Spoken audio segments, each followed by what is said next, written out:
Marcus Thompson walked through the doors of Riverside Mall at exactly 7:30 in the morning. He did this every Tuesday, Wednesday, Thursday, Friday, and Saturday for the past 3 years. His black security uniform was clean and pressed. His radio was clipped to his belt. His flashlight hung from his side. Everything was the same as always.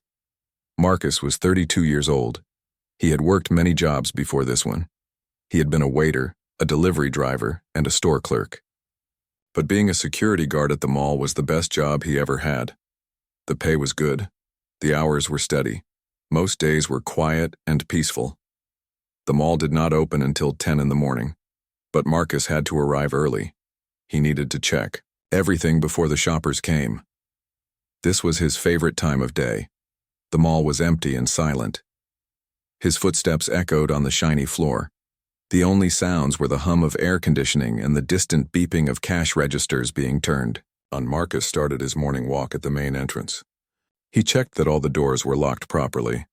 He looked at the security cameras to make sure they were working. He tested his radio to make sure he could talk to the other guards. Everything seemed normal. He walked past the clothing stores. The mannequins stood still behind the glass windows. They wore bright spring clothes and summer dresses. The jewelry store had its metal gate pulled down tight. The shoe store displays showed rows of sneakers and high heels. All the stores looked the same as they did yesterday and the day before that. Marcus continued his walk to the food court. This was usually his second stop every morning. The food court was a large open area in the center of the mall. It had about 15 different restaurants. There was a pizza place, a burger joint, a Chinese food counter, and a sandwich shop. Round tables and chairs filled the space between the restaurants. But today, something felt different. Marcus could not put his finger on what it was. The food court looked exactly the same as always. The tables were clean. The chairs were pushed in neatly. The trash cans were empty. But there was something in the air that made him feel uneasy. He walked around the food court slowly. He checked each restaurant gate. All of them were locked tight. He looked up at the ceiling. Nothing was wrong there either. He checked the windows that looked out to the parking lot. Everything seemed normal outside. Marcus had learned to trust his feelings during his 3 years as a security guard. Sometimes he would get a strange feeling about a person or a situation. Most of the time, his feelings were right. A shoplifter might look nervous. A lost child might seem scared. An angry customer might be getting ready to cause trouble. Marcus had gotten good at reading these signs, but today was different. He was not looking at a person. He was just standing in an empty food court, yet something was making him feel worried. Marcus pulled out his small notebook. He wrote down the time and date. He wrote, "Food court check. Everything normal but feels off." He always wrote notes during his rounds. His boss had taught him to do this. If something happened later, the notes might be important. He continued his morning walk. Next, he went to the east wing of the mall. This section had a department store, a bookstore, and several smaller shops. Marcus walked past each storefront. He checked the gates and doors. He looked for any signs of break-ins or damage. Everything was secure. The west wing was his next stop. This part of the mall was newer than the east wing. It had been built 5 years ago. The stores here were bigger and fancier. There was an electronics store, a sporting goods shop, and a large toy store. At the end of the west wing was a movie theater that did not open until noon. As Marcus walked through the west wing, he noticed something else that seemed odd. Usually, he could hear sounds from the back areas of the stores. Workers would arrive early to stock shelves and prepare for the day. He would hear voices, footsteps, and the sound of boxes being moved around. Today, the west wing was too quiet. Marcus stopped walking and listened carefully. He could hear the air conditioning system humming overhead. He could hear his own breathing, but he could not hear any of the usual morning sounds from the store workers. He looked at his watch. It was 8:15 in the morning. The workers should definitely be here by now. Most of them started work at 8 a.m. or earlier. Marcus decided to check the employee entrance at the back of the west wing. This door was where most of the store workers came in each morning. He walked down a narrow hallway that led to the back of the mall. The hallway was lined with storage rooms and utility closets. At us, the employee entrance, Marcus checked the sign-in sheet. This was where workers were supposed to write their names when they arrived. The sheet was nearly empty. Only 3 people had signed in so far. Usually, there would be at least 20 names by this time of day. Marcus pulled out his radio. He pressed the button and spoke into it. "This is Marcus in the West Wing. Is anyone else noticing that we have fewer workers than usual today?" A voice crackled back through the radio. It was Janet, another security guard who worked the East Wing. "Now that you mention it, yes," Janet said. "The department store only has 2 people working this morning. Usually they have at least 6 by now." Marcus felt his uneasiness growing stronger. Something was definitely not right today, but he could not figure out what it was. Maybe several workers had called in sick.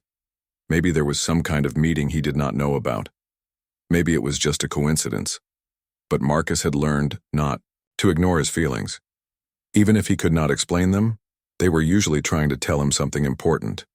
He decided to call his supervisor. Marcus pulled out his cell phone and dialed the number. "Hello, this is Tom," his supervisor answered. "Hi Tom, this is Marcus at the mall. I wanted to check if you know anything about why we have so few workers today. It seems like a lot of people called in sick or something." Tom was quiet for a moment. Then he said, "I have not heard anything unusual, but let me make some calls and find out. Keep doing your rounds and let me know if you notice anything else strange." Marcus put his phone away and continued his morning patrol. He walked back through the West Wing, past the East Wing, and around to the north side of the mall.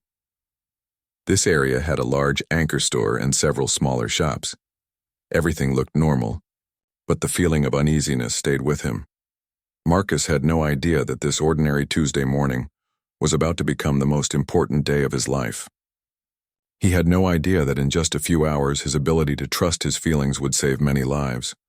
For now he was just a security guard doing his job, walking through an empty mall, checking doors and gates, writing notes in his notebook. But, deep inside, something was telling him to pay attention. Something was telling him that today was not going to be ordinary at all. By 10 o'clock, the mall was starting to fill with people.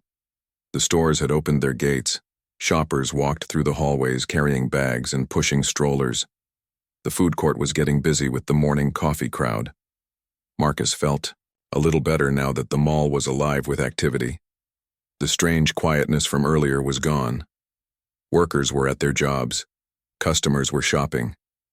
Everything seemed to be going back to normal, but the uneasy feeling in his stomach had not completely gone away. Marcus decided to take his lunch break early. It was only 11:30, but he wanted to sit down and think about the morning. Maybe if he relaxed for a few minutes, he could figure out what was bothering him. He walked to the food court and bought a sandwich and a cup of coffee. The Chinese food worker smiled at him and asked how his day was going. The pizza counter had a line of 5 people waiting for slices. The burger place was grilling patties for the lunch rush. Marcus found an empty table near the fountain in the center of the food court. The fountain was one of his favorite spots in the mall. It was round and made of smooth stone. Water bubbled up from the center and flowed down in gentle streams. People often threw coins into the water and made wishes. As Marcus ate his sandwich, he watched the shoppers walking by. There were mothers with young children, teenagers in groups of 3 or 4, elderly couples holding hands, business people, grabbing quick lunches. Everyone seemed happy and relaxed. Then Marcus noticed her. An elderly woman was sitting alone on a bench about 20 feet away from his table. She looked to be in her 70s. She had gray hair pulled back in a neat bun. She wore a simple blue dress and comfortable walking shoes. She carried a small brown purse in her lap. At first, Marcus thought she was just resting. Many older shoppers liked to sit and watch people in the food court. But as he looked more closely, he could see that something was wrong. The woman kept looking around nervously. Her eyes darted from one side of the food court to the other. She kept checking her watch every few seconds. Her hands were shaking slightly as she held her purse. Marcus could see her lips moving. She seemed to be talking to herself, but he could not hear what she was saying from where he sat. The woman looked upset and scared. Marcus had been trained to help people who seemed to be in trouble. Maybe she was lost. Maybe she was feeling sick. Maybe she needed help finding someone. Marcus finished his sandwich and walked over to the bench where the woman was sitting. "Excuse me, ma'am," Marcus said in a gentle voice. "I am Marcus, one of the security guards here. Are you okay? Do you need any help?" The woman looked up at him with wide, worried eyes. Marcus could see that she had been crying. Her face was pale and her breathing seemed fast. "Oh, thank goodness," she said. "You are security? You can help people, right?" "Yes, ma'am. That is my job. What can I do for you?" The woman grabbed Marcus by the arm. Her grip was surprisingly strong for someone her age. She pulled him down so he was sitting on the bench next to her. "You have to listen to me very carefully," she said in a low, urgent voice. "Something terrible is going to happen today. Very soon." Marcus felt confused. "What do you mean? What kind of terrible thing?" The woman looked around to make sure no one else was listening. Then she leaned closer to Marcus. "I can smell it," she said. "The gas. It is very strong near the West Wing. I used to work for the gas company for 30 years. I know that smell. There is a big leak somewhere." Marcus felt his heart start to beat faster. "Are you sure? Maybe it is just something from one of the restaurants?" The woman shook her head firmly. No. This is different. This is natural gas, the dangerous kind. It has been building up for a while. I can tell by how strong the smell is." She grabbed Marcus's arm even tighter. "Young man, I have seen gas explosions before. When gas builds up in a closed space, it becomes like a bomb waiting to go off. All it needs is one small spark." Marcus looked toward the west wing of the mall. He could not smell anything unusual from where he was sitting. But he remembered how quiet the West Wing had been that morning. Maybe the workers had stayed away because they could smell something wrong. "When do you think this might happen?" Marcus asked. The woman checked her watch again. "Based on how strong the smell is getting, I would say very soon. Maybe in the next few hours. The gas is getting thicker every minute." She looked directly into Marcus's eyes. "You have to clear that area. Get everyone out of the West Wing before it is too late. Lives depend on it." Marcus felt a chill run down his spine. The woman seemed very sure about what she was saying. She did not seem crazy or confused. She seemed like someone who knew what she was talking about. "What is your name, ma'am?" Marcus asked. "Sarah Chen," she replied. "I worked for Pacific Gas Company for 30 years. I was an inspector. My job was to find gas leaks and fix them before they caused problems." Marcus believed her. Something about the way she spoke made him think she was telling the truth. And it would explain why he had been feeling uneasy all morning. Maybe his senses had been picking up on the danger without him realizing it. "Mrs. Chen, I need to ask you something important. Are you absolutely certain about this?" Sarah nodded. "As certain as I can be. The smell is getting stronger every few minutes. Whatever is leaking, it is a big leak, and it has been going on for a while." She stood up from the bench and picked up her purse. "I am going to leave now. I suggest you do something about this, very quickly. If I am right, you do not have much time." Marcus stood up too. "Wait, Mrs. Chen. Can you show me exactly where you smelled the gas?" Sarah pointed toward the West Wing, near the big electronics store and around the movie theater area. "The smell is strongest there." She started to walk away, then turned back to Marcus one more time. "Young man, I hope I am wrong about this, but I have been around gas leaks for 30 years. I know what they smell like, and I know what happens when they are not fixed in time." With that, Sarah Chen walked away into the crowd of shoppers. Marcus watched her go, feeling more worried than he had ever felt in his 3 years as a security guard. He pulled out his radio and called his supervisor. "Tom, this is Marcus. I need to talk to you right away. We might have a serious problem." "What kind of problem?" Tom's voice came through the radio. Marcus looked around the busy food court. Families were eating lunch, children were laughing and playing. Nobody knew that there might be danger just a few hundred feet away. "I think we might have a gas leak in the West Wing. A big one." There was silence on the radio for a moment. Then Tom said, I will be right there. Do not do anything until I get there.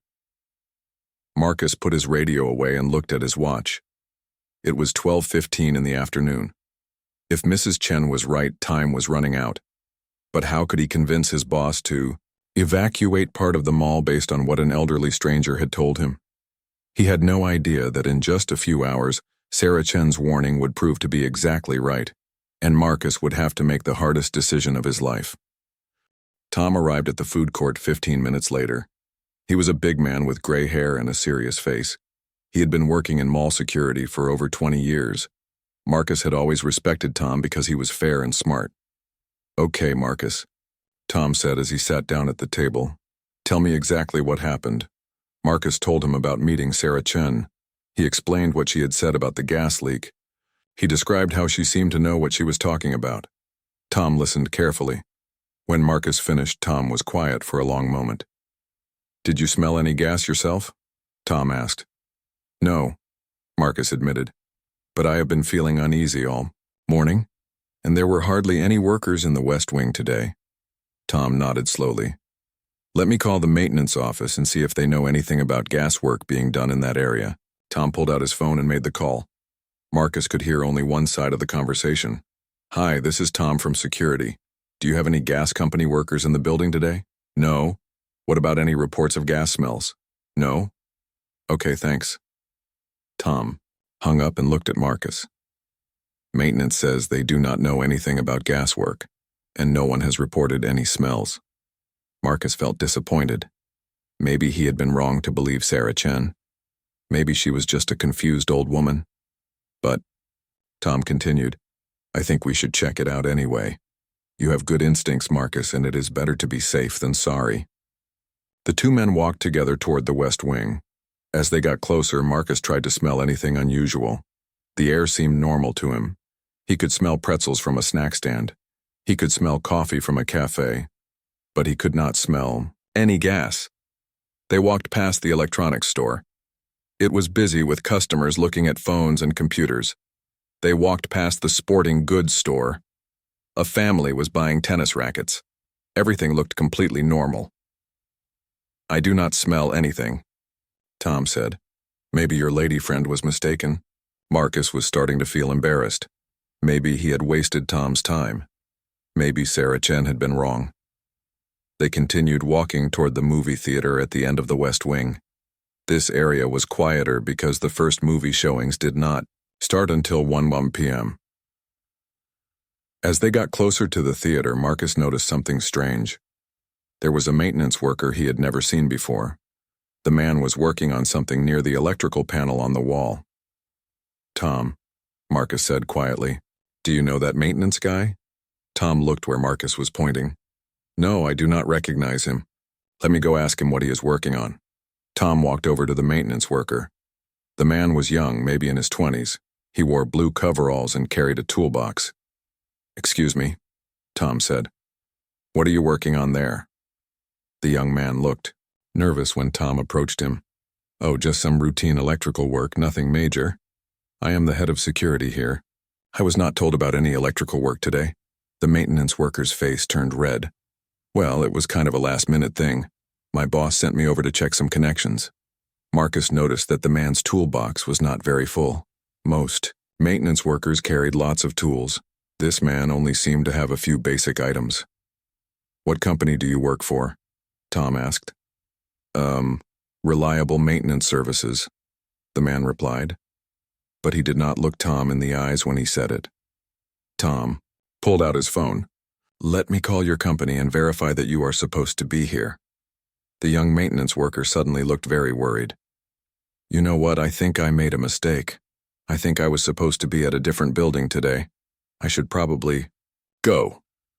Before Tom or Marcus could say anything, the man packed up his tools quickly and walked away fast toward the nearest exit. "That was strange," Tom said. "Why would he leave so quickly if he was just doing his job?" Marcus felt his uneasy feeling getting stronger again. First, Sarah Chen's warning about gas. Then the missing workers that morning. Now a suspicious maintenance worker who ran away when asked questions. "Tom, I think something is really wrong here," Marcus said. Too many strange things are happening today. Tom looked around the area where the maintenance worker had been. You might be right. Let me call the real maintenance company and see if they sent anyone here today. While Tom made his phone call, Marcus walked around the area more carefully. He looked at the electrical panel the man had been working on. The cover was slightly loose, like someone had opened it recently. Marcus also noticed something else. There was a small utility room near the electrical panel. The door was slightly open, which was unusual. These rooms were usually kept locked tight. Marcus pushed the door open a little more and looked inside.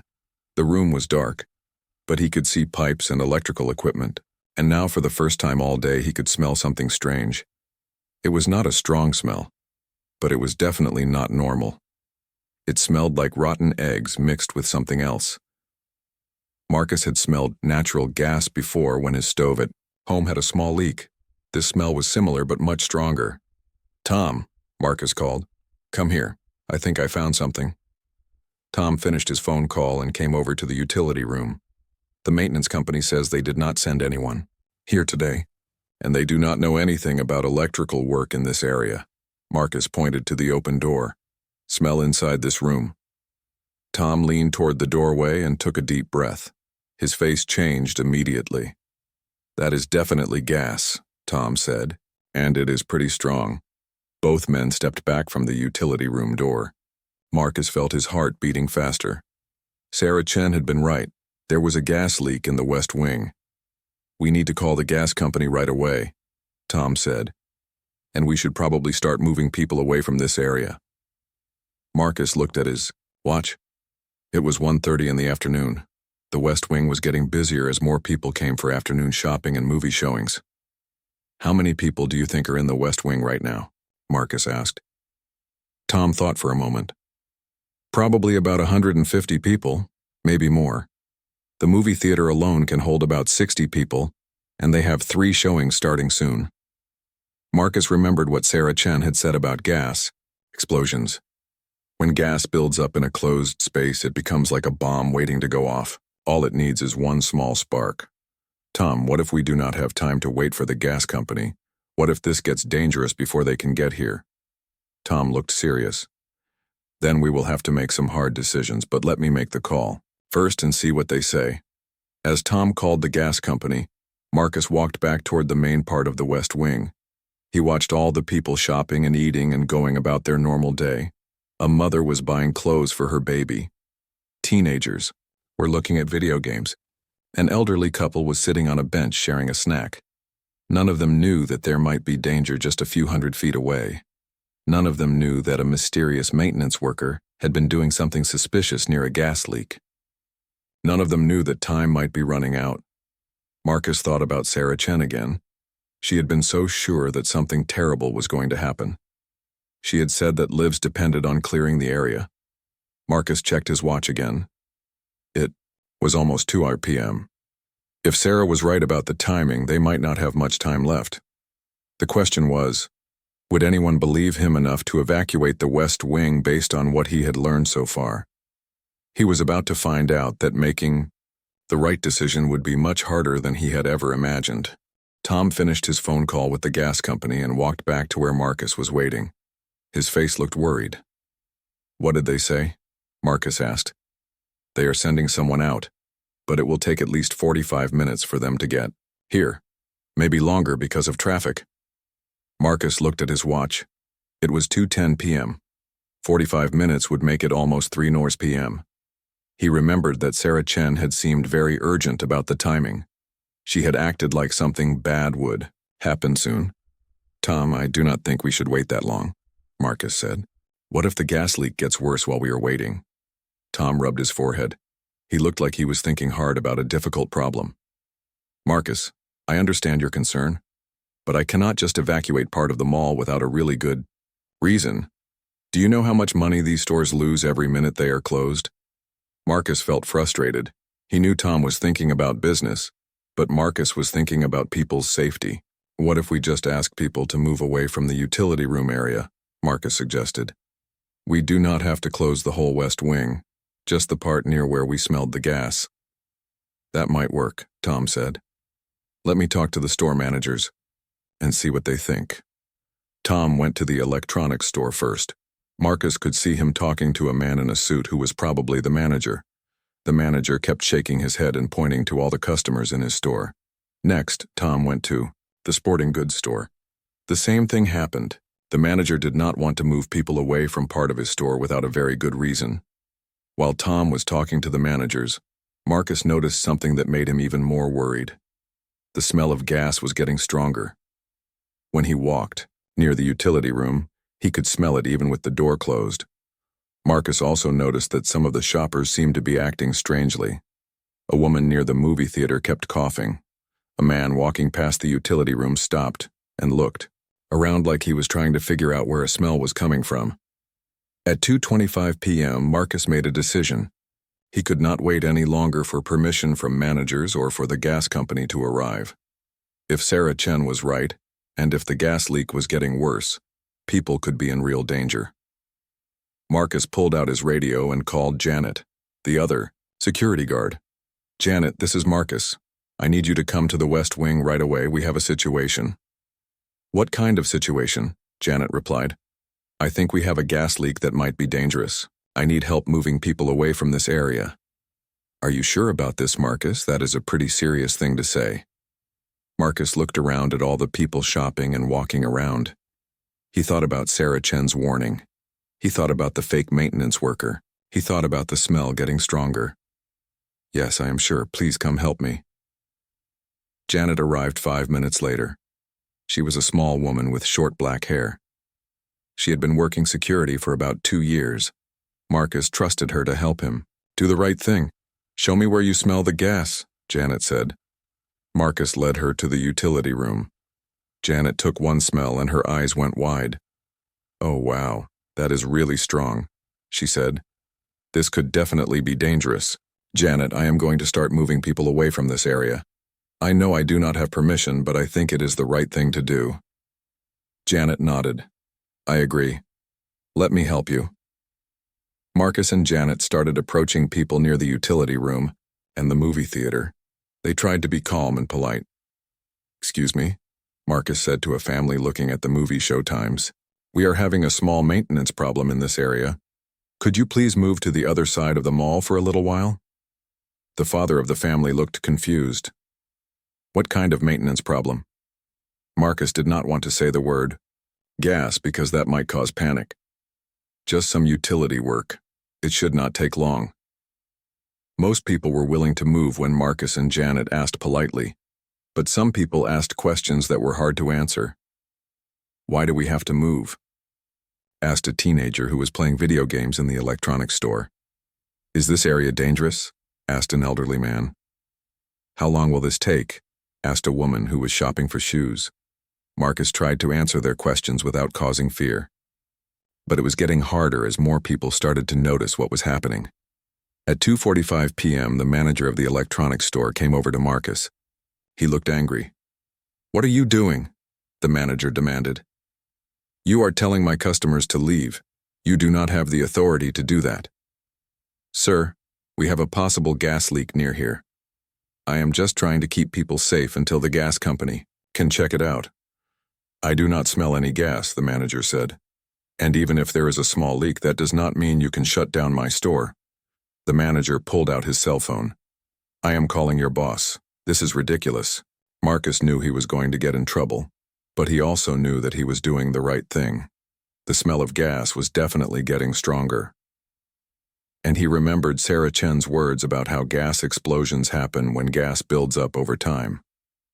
At 3 p.m., Tom came back looking very upset. "Marcus, what are you doing?" Tom said. "The store managers are furious. They say you are evacuating their customers without permission." "Tom, the gas smell is getting much stronger. I think we are running out of time." Tom walked over to the utility room and smelled for himself. His face changed when he realized Marcus was right. "Okay, the smell is definitely worse than it was 30 minutes ago," Tom admitted. "But the gas company will be here in 15 minutes. Can we just wait until then?" Marcus thought about Sarah Chen's warning. She had seemed so sure that something bad would happen soon. She had been right about the gas leak. What if she was also right about the timing? Tom, what if 15 minutes is too long? What if something happens before the gas company gets here? Tom looked around at all the people in the West Wing. The movie theater was starting to fill up for the 3:15 showings. The stores were busy with afternoon shoppers. Marcus, if we evacuate this whole area and nothing happens, we could both lose our jobs. The mall owners will be very angry about lost business. Marcus understood what Tom was saying, but he also understood what Sarah Chen had been trying to tell him. Sometimes you have to make hard choices to keep people safe. Tom, what if we do not evacuate and something bad does happen? How will we feel then? Tom was quiet for a moment. Marcus could see that he was thinking about this very seriously. At 3:10 p.m., Marcus smelled something that made his decision easy. The gas smell was now so strong that other people were starting to notice it too. A woman walking past the utility room stopped and said, "Does anyone else smell something funny?" "That is it," Marcus said. "I am clearing this area right now, with or without permission." Marcus pulled out his radio and spoke in a loud, clear voice.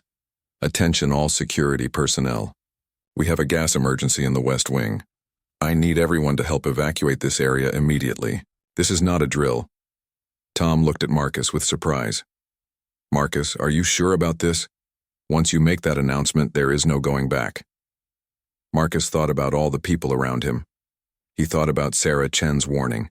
He thought about the fake maintenance worker. He thought about the gas smell getting stronger every minute. "Yes," Marcus said, "I am sure." At 3:15 p.m., Marcus began the most important 15 minutes of his life. Marcus and Janet moved quickly through the West Wing. They had only a few minutes to get everyone out safely.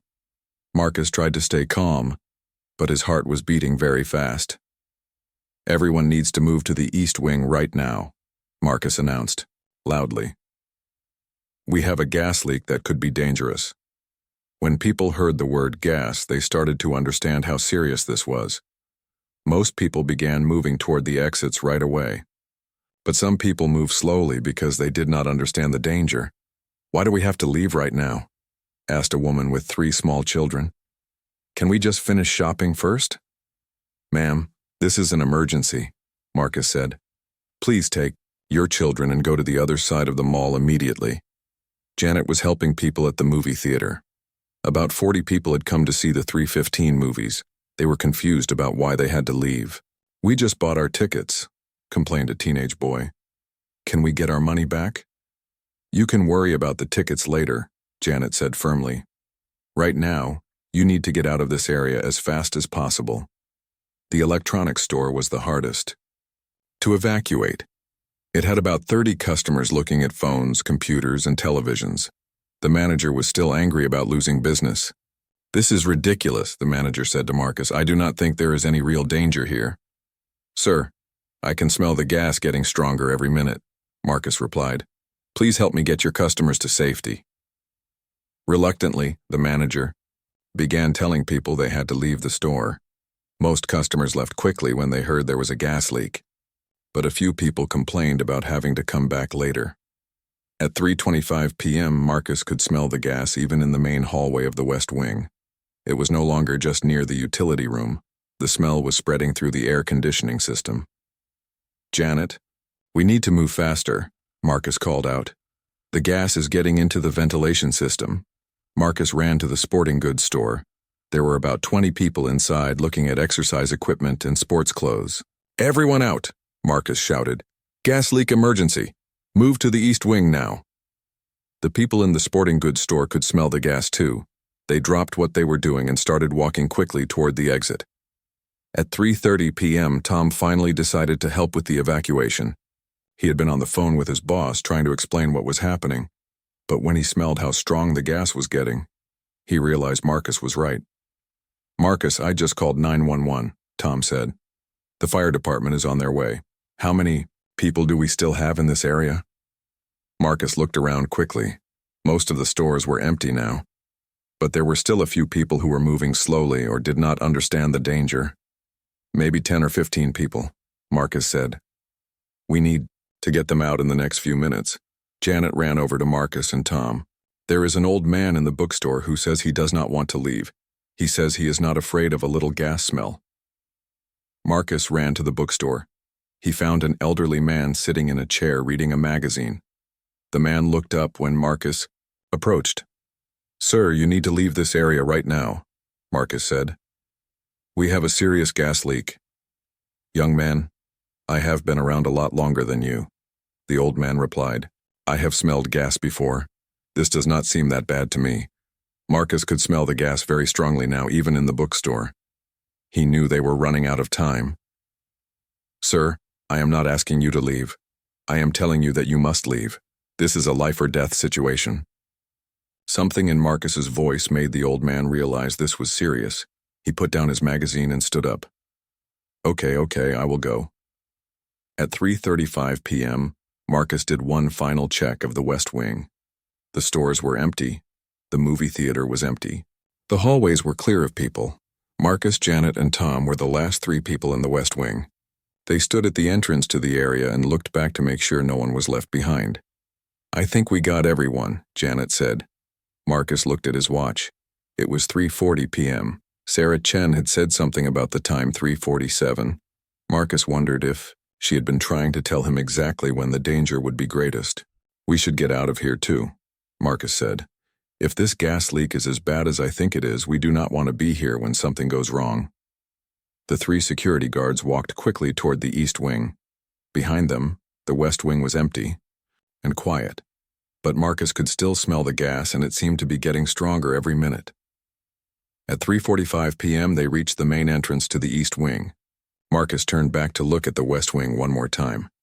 Everything looked normal from the outside, but he knew that inside, gas was building up to dangerous levels. "Do you think we did the right thing?" Tom asked. "What if nothing happens? What if we evacuated all those people for nothing?" Marcus thought about Sarah Chen. He thought about her 30 years of experience with gas leaks. He thought about how sure she had been that something bad would happen. "I would rather evacuate people for nothing than not evacuate them and have someone get hurt," Marcus said.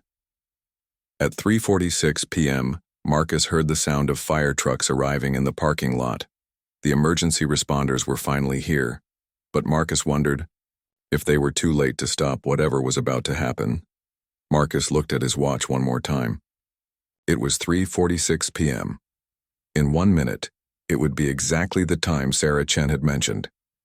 At exactly 3:47 p.m., Marcus felt the ground shake under his feet. A loud boom echoed through the mall. The lights flickered. Car alarms started going off in the parking lot. The windows in the East Wing rattled like they might break. Marcus, Janet, and Tom were thrown to the ground by the force of the explosion. For a moment, everything was chaos. People were screaming. Smoke was coming from the direction of the West Wing. The fire alarms were ringing so loudly that Marcus could barely think. When Marcus stood up and looked back toward the West Wing, he could not believe what he saw. The entire area where the utility room had been was destroyed. The wall between the electronics store and the sporting goods store had collapsed. Broken glass and pieces of concrete were scattered everywhere. The movie theater was completely ruined. The ceiling had fallen in. The seats were covered with debris. If those 40 people had still been in there watching movies, they would all be dead or badly injured. Marcus realized that Sarah Chen had been exactly right. The gas explosion had happened at precisely 3:47 p.m., just like she had predicted. And because Marcus had listened to her warning and acted quickly, not a single person had been hurt. But as Marcus looked at the destruction in the West Wing, he understood how close they had come to a terrible tragedy. If he had waited for permission, if he had been afraid to make the hard decision, if he had ignored his feelings and Sarah Chen's warning, many people would have died that day. Instead, everyone was safe. And Marcus had learned the most important lesson of his life about trusting his instincts and doing the right thing, even when it was difficult. Within minutes of the explosion, the mall was filled with emergency responders. Fire trucks, police cars, and ambulances surrounded the building. Their red and blue lights flashed through the broken windows. Marcus sat on a bench in the East Wing, still shaking from what had happened. His ears were ringing from the loud boom. His clothes were covered with dust from the debris that had blown through the air. A paramedic came over to check if Marcus was hurt. "Are you okay, sir? Do you have any injuries?" "I think I'm fine," Marcus said, "just a little shaken up." The paramedic checked Marcus's blood pressure and looked at his eyes with a small flashlight. "You seem to be okay physically, but you might feel upset or confused for a while. That is normal after experiencing something like this." Fire Chief Rodriguez walked over to where Marcus, Janet, and Tom were sitting. He was a tall man with gray hair and a serious expression. "Are you the security guards who evacuated the West Wing?" Chief Rodriguez asked. "Yes, sir," Marcus replied. "I am Marcus Thompson. This is Janet Wilson and Tom Garcia. I need to ask you some questions about what happened here today. Your quick thinking probably saved a lot of lives." Chief Rodriguez sat down on the bench next to Marcus. He pulled out a small notebook and a pen. "Tell me exactly what made you decide to evacuate that area," the fire chief said. Marcus told him about meeting Sarah Chen. He explained her warning about the gas leak. He described how the smell got stronger throughout the day. He also mentioned the suspicious maintenance worker who had run away. "This Sarah Chen," Chief Rodriguez said. "Do you know how I can contact her?" "No, sir. She just walked away after she warned me. I do not know her phone number or address." Chief Rodriguez wrote something in his notebook. "What did she look like? Can you describe her?" Marcus described Sarah's appearance as best he could remember. Gray hair in a bun, blue dress, small brown purse, elderly woman, probably in her 70s. "She said she worked for Pacific Gas Company for 30 years, Marcus added. "She seemed to know a lot about gas leaks." Chief Rodriguez nodded. "We will try to find her. Her information might be very helpful for our investigation." Next, the fire chief asked about the maintenance worker. Marcus described the young man in blue coveralls who had been working near the electrical panel. "Did he give you a name?" Chief Rodriguez asked. "No, sir. When Tom asked what company he worked for, he said Reliable Maintenance Services, but then he left very quickly when Tom said he was going to call the company." "And the real maintenance company said they did not send anyone?" "That is right," Tom said. "They had no record of any work being done in that area today." Chief Rodriguez looked concerned. "This maintenance worker might be very important to our investigation. We need to find out who he was and what he was doing." While they were talking, Marcus saw a woman with a clipboard walking through the mall. She was taking pictures of the damage and writing notes. Behind her were two men in suits carrying briefcases. "Who are those people?" Marcus asked. "Insurance investigators," Chief Rodriguez replied. "They need to figure out what caused this explosion and how much damage was done." One of the men in suits came over to their group. He introduced himself as Detective Williams from the police department. "I am investigating this incident as a possible crime," Detective Williams said. "Gas explosions do not usually happen by accident in buildings like this." Marcus felt a chill when he heard the word crime. "Do you think someone caused this explosion on purpose?" "It is too early to say for sure," Detective Williams replied. "But we need to consider all possibilities. The fake maintenance worker you described is definitely suspicious." Detective Williams asked Marcus to describe the maintenance worker again. He wrote down every detail Marcus could remember: the man's approximate age and height, the color of his coveralls, the tools he was carrying. "We are going to check the security cameras," Detective Williams said. "Hopefully we can get a clear picture of this person." At that moment, a woman in a white coat walked over to their group. She introduced herself as Dr. Patricia Kim, a gas leak specialist who worked for the city. "I have been examining the explosion site," Dr. Kim said. "This was a very large gas leak, much bigger than what you would normally see in a building like this." "How long do you think the gas was leaking?" Chief Rodriguez asked. Dr. Kim looked at her notes. "Based on the amount of damage and the size of the explosion, I would estimate the gas had been building up for several weeks, maybe even longer." Marcus thought about what Sarah Chen had said. She had mentioned that gas explosions happen when gas builds up over time. She had been exactly right. "Dr. Kim," Marcus said, "is it normal for a gas leak to go undetected for that long?" "Not really, Doctor," Kim replied. Buildings like this are supposed to be inspected regularly. Someone should have noticed the smell of gas long before it became dangerous. Detective Williams looked up from his notebook. Dr. Kim, is it possible that someone deliberately created this gas leak? It is possible, Dr. Kim said carefully, but I will need to do more investigation before I can say that for certain. At 5:30 p.m., Detective Williams came back with news about the security cameras. We found video of the maintenance worker, he said. But there is a problem. The cameras near the utility room were not working today. Someone had disconnected them. Marcus felt his stomach drop. Someone disconnected the security cameras? Yes. And it was done professionally. Whoever did this knew exactly which cameras to disable and how to do it without being noticed. Detective Williams showed them a photo printed from the security camera. It showed the fake maintenance worker walking through the main entrance of the mall. But the picture was taken from far away, so his face was not very clear. We are going to enhance this image and see if we can get a better look at him, Detective Williams said. Chief Rodriguez stood up from the bench. Marcus, I want you to know that your actions today prevented a major tragedy. If those 40 people had been in the movie theater when the explosion happened, they would all be dead. Marcus felt tears in his eyes when he heard this. He thought about all the families who would be going home safely tonight because he had listened to Sarah Chen's warning. We still need to find Sarah Chen, Detective Williams said. She might have information that could help us solve this case. What kind of information? Marcus asked. She was able to predict almost exactly when the explosion would happen, Detective Williams explained. That suggests she understood something about this gas leak that other people did not. She might have seen something or smelled something that gave her clues about how it was created. As the emergency responders continued their investigation, Marcus realized that this was just the beginning. Someone had deliberately created a gas leak that could have killed many people. The fake maintenance worker was probably involved, and Sarah Chen might be the key to solving the whole mystery. But first they had to find her. And Marcus was starting to worry that whoever had caused this explosion might not want Sarah Chen to be found. The next morning, Detective Williams called Marcus at home. Marcus had barely slept all night.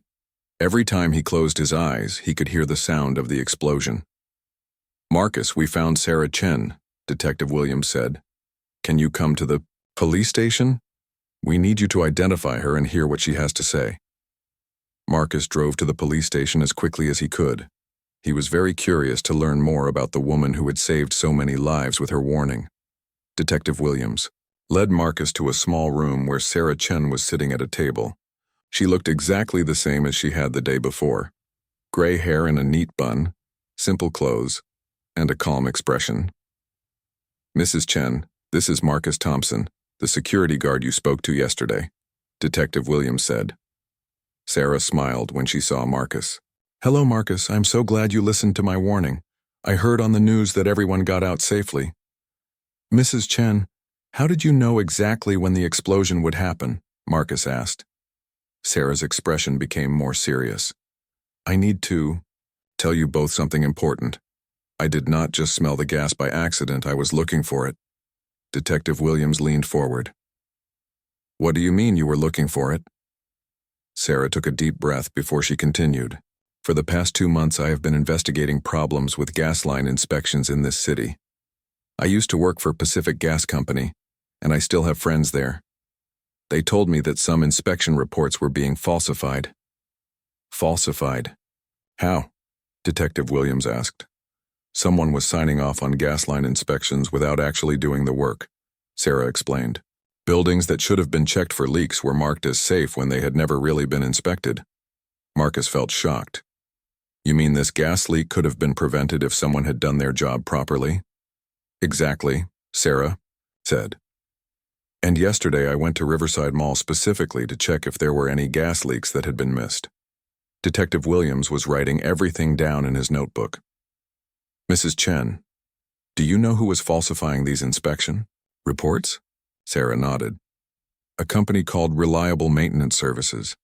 They had contracts to inspect gas lines in several buildings around the city, but instead of doing the actual inspections, they were just filling out paperwork and collecting money. Marcus, remembered the fake maintenance worker. The man we saw yesterday said he worked for Reliable Maintenance Services. That is very interesting, Detective Williams said. Mrs. Chen, do you think this man was trying to fix the gas leak before it caused an explosion? Sarah shook her head. No, I do not think so. When I smelled the gas yesterday morning, it was already very dangerous. If he was really trying to fix it, he would have called the gas company immediately and evacuated the area. Then what do you think he was doing? Marcus asked. Sarah looked worried. I think he was trying to make the explosion happen sooner. Maybe he was trying to create a spark that would ignite the gas. Detective Williams stopped writing and looked up. You think he was trying to cause the explosion deliberately? It is possible, Sarah said. If Reliable Maintenance Services knew that their fake inspections were about to be discovered, they might have wanted to destroy the evidence. An explosion would make it very hard to prove that they had not done their job. Marcus felt sick when he heard this. You mean he was willing to kill innocent people just to cover up his company's mistakes? Some people will do terrible things when they are desperate, Sarah said sadly. Detective Williams stood up from his chair.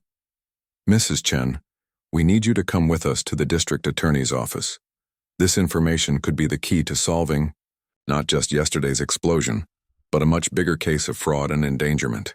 Over the next several hours, Sarah Chen told investigators everything she knew about Reliable Maintenance Services. She had been collecting evidence for 2 months. She had copies of inspection reports that were obviously fake. She had photographs of gas line problems that should have been fixed but were not. Mrs. Chen, why did you not go to the police with this information earlier?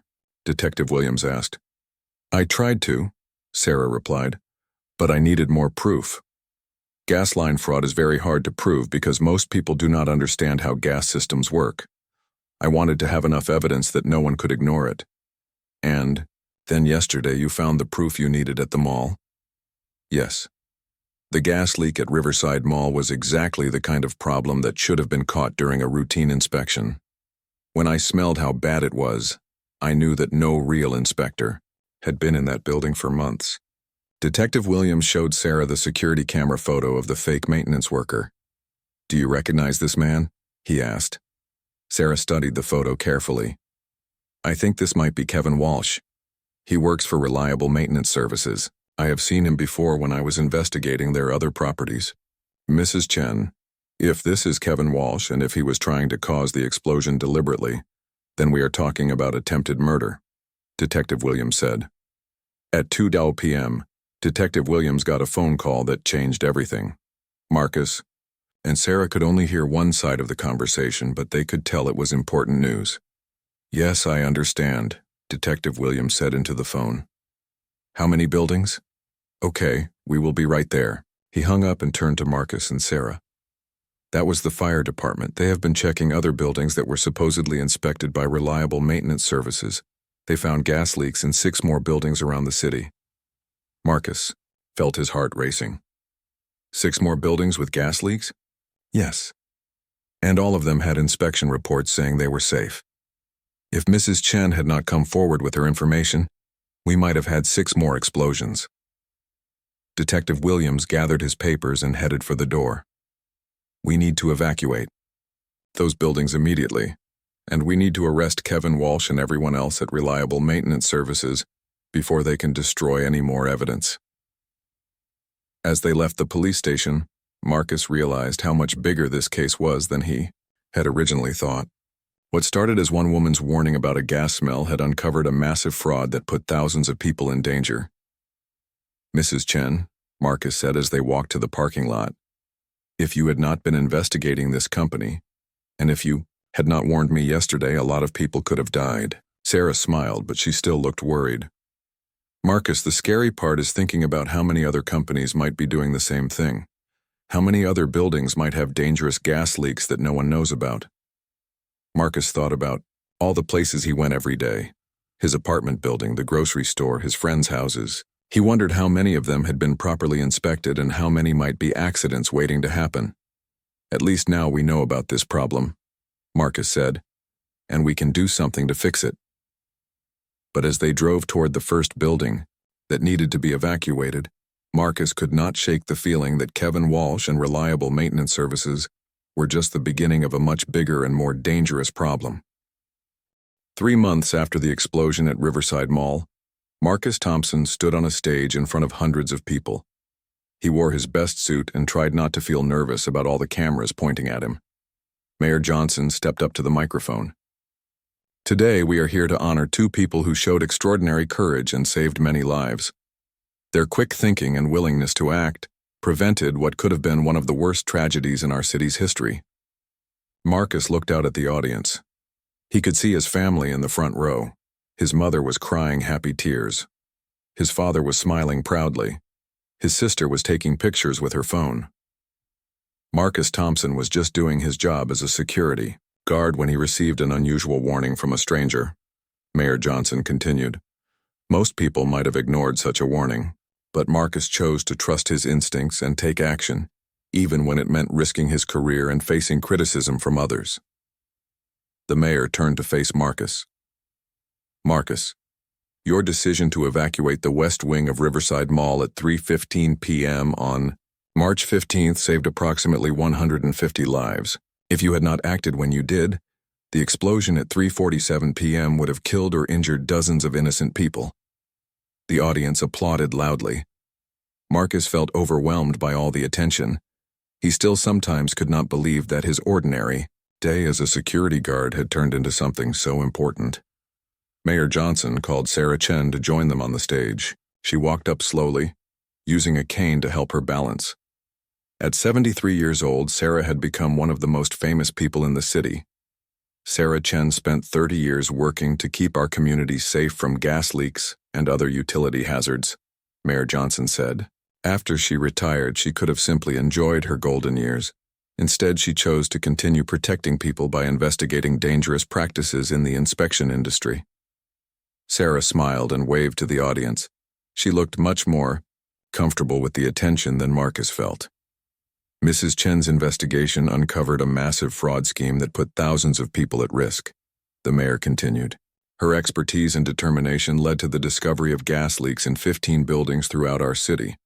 All of these buildings have now been repaired and made safe. The audience applauded again. Marcus thought about how much had happened since that day at the mall. The investigation into Reliable Maintenance Services had grown bigger than anyone expected. Kevin Walsh, the fake maintenance worker, had been arrested 2 days after the explosion. He confessed to tampering with gas lines in multiple buildings. He also admitted to disconnecting security cameras and falsifying inspection reports. But Kevin Walsh was not working alone. The owner of Reliable Maintenance Services, Robert Chen, no relation to Sarah, was also arrested. Police discovered that his company had been collecting money for inspections they never performed for over 3 years. In total, 12 people were arrested in connection with the fraud scheme. 6 of them were sent to prison. The others received smaller punishments but lost their licenses to work in the maintenance industry.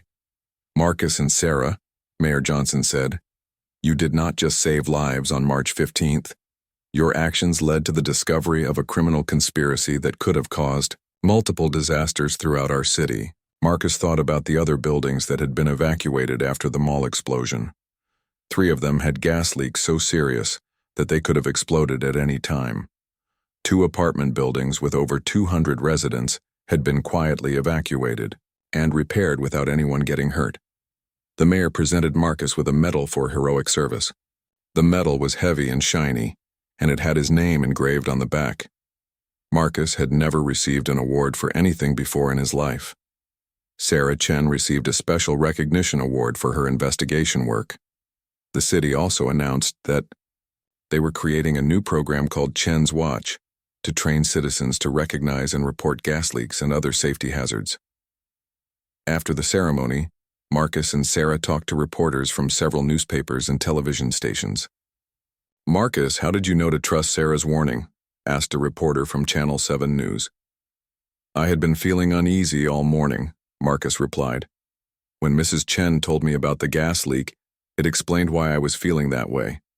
Sometimes, you have to trust your instincts even when you cannot explain them. Mrs. Chen, What advice do you have for other people who might notice safety problems in their community? Asked a reporter from the City Times newspaper. Do not ignore your concerns just because you think someone else will handle it. Sarah replied. If you smell gas, if you see electrical problems, if something seems dangerous, speak up. You might be the only person who notices the problem. After the interviews, Marcus returned to work at Riverside Mall. But his job was very different now. He had been promoted to head of security for all 3 malls owned by the same company. His salary had doubled. Most importantly, he was now in charge of training other security guards to recognize and respond to emergency situations. The West Wing of Riverside Mall had been completely rebuilt. It looked better than ever, with new stores and a bigger movie theater. But Marcus could never walk through that area without thinking about what had happened there. A plaque was installed near the spot where the utility room had been. It read, "In honor of Marcus Thompson and Sarah Chen, whose courage and quick thinking prevented tragedy on March 15, 2025. Their actions remind us that ordinary people can become heroes by choosing to do the right thing." Every Tuesday, Marcus made a special stop at the plaque during his morning rounds. He would read the words and remember that day when everything changed. 6 months after the explosion, Marcus received a letter that made him very happy. It was from a woman named Jennifer Martinez.